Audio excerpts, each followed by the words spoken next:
அனைவருக்கும் வணக்கம். காயமே உடலே மருத்துவர், காய்கறிகளே மருந்து. உணவிலும் மாற்றம், உடலிலும் மாற்றம். உணவை மருந்தாக்குங்கள், மருந்தை ஒருபோதும் உணவாக்காதீர்கள். உச்சம் தலையில இருந்து உள்ளங்கால் வரை ஏற்படுகின்ற குறைபாடுகள் அனைத்தையுமே நாம் உண்ணக்கூடிய அந்த உணவின் வழியாகவே முற்றிலுமாக குணப்படுத்த முடியும். அதற்கு அந்த உணவை எப்படி சாப்பிட வேண்டுங்கிற கலையை ஒவ்வொருவரும் தெரிந்து கொள்ள வேண்டும். ஏனென்றால் அந்த உணவு வழி மருத்துவம் என்பது எந்த ஒரு மருத்துவத்துறைக்கும் எதிரானது கிடையாது. அனைத்து மருத்துவத்துறைக்கும் அடிப்படையே உணவுதான். அனைத்து மருத்துவர்களும் அவர்கள் கொடுக்கக்கூடிய மருந்துகளோடு கடைசியாக ஒரு வார்த்தை சொல்வார்கள் இல்லையா, நீங்கள் காய்களையும் கீரைகளையும் நிறைய எடுத்துக்கொள்ளுங்கள் என்று சொல்வார்கள். அப்ப காய்களையும் கீரைகளையும் நிறைய எடுத்துக்கொள்ளுங்கள் என்று சொன்ன மருத்துவர்கள் அந்த காய்களையும் கீரைகளையும் அதனுடைய தன்மை மாறாமல் எப்படி சாப்பிட வேண்டும் என்று நமக்கு கற்றுக் கொடுப்பது கிடையாது. அப்போ அந்த காய்களையும் கீரைகளையும் அந்த எப்படி சாப்பிட்டால் அது நமது உடம்புக்கு மருந்தாக மாறுங்கிற கலையை நாம் ஒவ்வொருவரும் கற்றுக்கொண்டால் உச்சந்தலையில இருந்து உள்ளங்கால் வரை ஏற்படக்கூடிய எப்பேற்பட்ட குறைபாடுகளாக இருந்தாலும் இந்த உணவின் வழியாக முழுமையாக குணப்படுத்த முடியும் என்பதுதான் நிதர்சனமான உண்மை.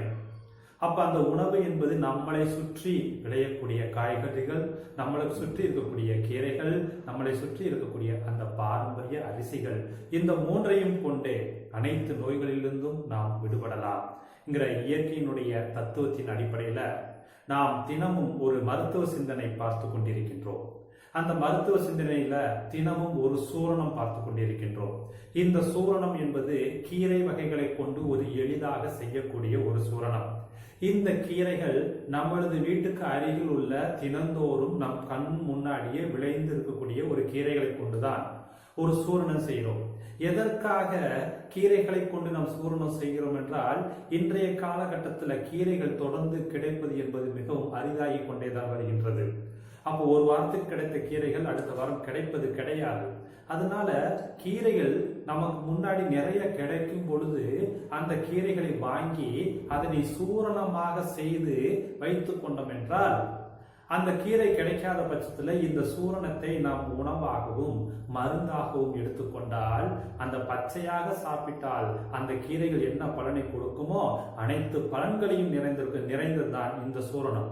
அதன் அடிப்படையில தான் நாம தினமும் ஒரு சூரணம் பார்த்து கொண்டிருக்கின்றோம், கீரை வகை சூரணம். இன்றைக்கு நாம் பார்க்கக்கூடிய மருத்துவ சிந்தனையில எந்த வகையான ஒரு கீரையை கொண்டு ஒரு சூரணம் தயாரிக்க போகிறோம் என்றால், மணத்தக்காளி கீரை. மணத்தக்காளி கீரை எல்லாத்துக்குமே தெரியுமா இல்லையா? இந்த மணத்தக்காளி கீரை பொதுவாகவே தெரிஞ்ச ஒரு விஷயம்.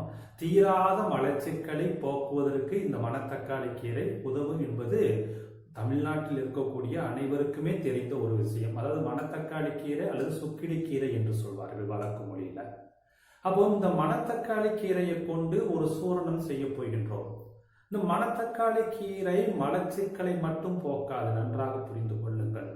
கல்லீரல் மற்றும் சிறுநீரகங்களுடைய சீர்கேடை சீராக்க உதவக்கூடிய ஒரு கீரை மணத்தக்காளி கீரை தான். குடல் சார்ந்த வியாதிகளை, குடலில் ஏற்படக்கூடிய அந்த குடல் சார்ந்த வியாதிகளை குணப்படுத்துவதற்கு உதவக்கூடிய ஒரு கீரை இந்த மணத்தக்காளி கீரை தான். அப்போ நமது உடம்புல ஆறாத புண்கள், நாள்பட்ட புண்கள், ஆறாத புண்கள் இருந்தால் அந்த புண்களை ஆற்றக்கூடிய வல்லமையும் இந்த மணத்தக்காளி கீரைக்கு உண்டு. அதற்கடுத்து இன்றைய காலகட்டத்தில் நாம் தொடர்ந்து பாதிக்கப்பட்டு வருகின்ற அந்த வாய்ப்புண்ணு, வயிற்று புண்ணு, இது எல்லாத்தையும் குணப்படுத்தக்கூடிய ஆற்றல் இந்த மணத்தக்காளி கீரைக்கு உண்டு. ஓகேங்களா? அப்ப இவ்வளவு அற்புதமான ஆற்றல் நிறைந்த இந்த ஒரு கீரையை கொண்டுதான் நாம் ஒரு சூரணம் செய்ய போகின்றோம். அந்த சூரணத்திற்கு பெயர் மணத்தக்காளி சோம்பு சூரணம். அப்ப சூரணத்திற்கு பெயர் மணத்தக்காளி சோம்பு சூரணம். அப்ப இதற்கு ஏதாவது பாடல்கள் இருக்கின்றதா? நம்மளுடைய அகத்தியர் குணப்பாடத்திலேயோ பதார்த்த குண சிந்தாமணியிலேயோ இந்த கீரையை பற்றிய பாடல்கள் இருந்திருக்கிறதா என்றால் நிச்சயமாக பாடப்பட்டிருக்கிறது. அதாவது மல மிளகுத்தானே மகா கபமும் போக்கும் பலம் மிகுந்த வாதம் போப்பார்க்குள் மலை போர் பணித்து பூரித்த முளை பாவாய்க்கே நல்ல மணத்தக்காளி கீரையை வாழ்த்து. இது பதார்த்த குண சிந்தாமணியில கூறப்பட்ட ஒரு பாடல். அதற்கடுத்து அந்த பதார்த்த குண சிந்தாமணியிலேயே இன்னொரு 2 வரி கொண்ட ஒரு பாடல் இருக்கும். காய்க்கு கவந்தீரும் காய்கையே அவ்விலைக்கு வாய்க்கிறந்து வேக்காடு மாறுங்கான்.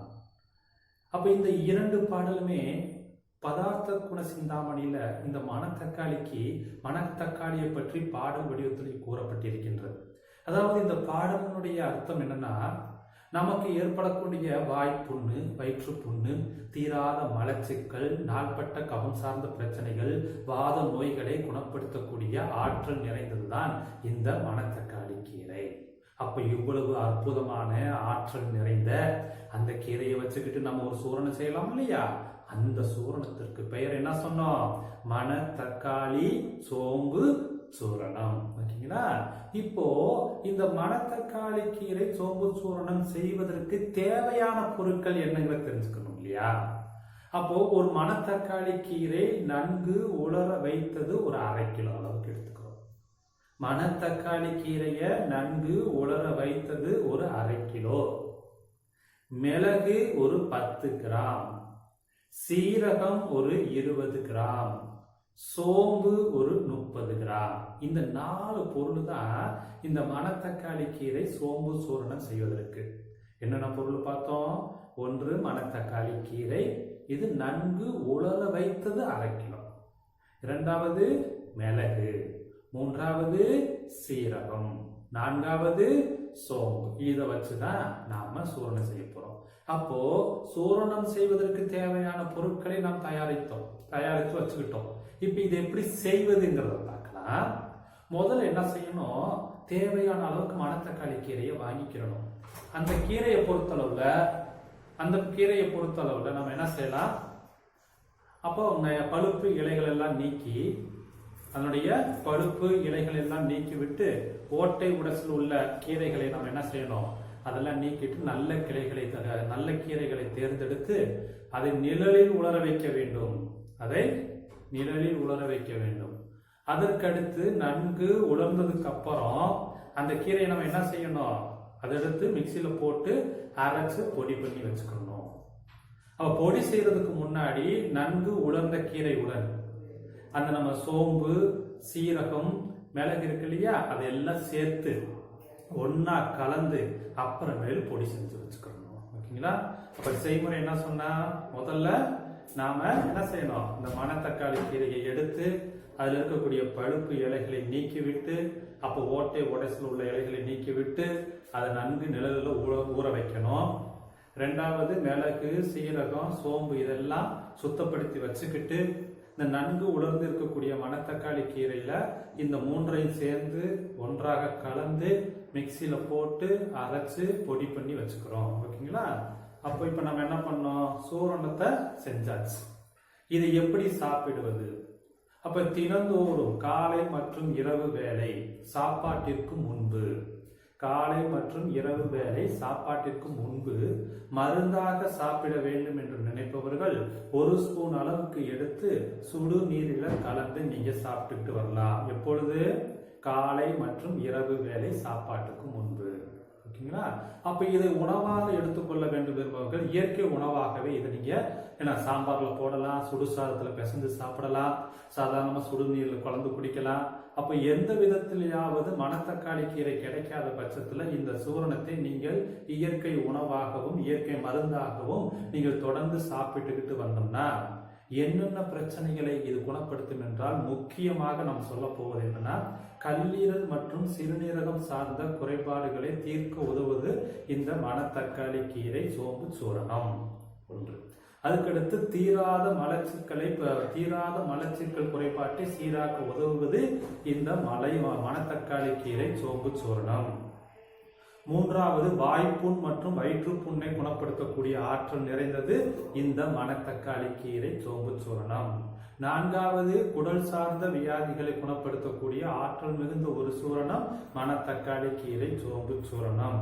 அதுக்கடுத்து உடம்புல ஆறாத புண்கள் இருந்தால் அந்த புண்களை ஆற்றும் வல்லமை இந்த மணத்தக்காளி கீரை சோம்பு சூரணத்துக்கு உண்டு என்பதனால உடம்புல எங்கேயாவது ஆறாத புண்கள் இருந்தால் அவர்கள் தொடர்ந்து இதை சாப்பிட்டு வந்தா அந்த புண்களையும் ஆற்றும் வல்லமை உண்டு.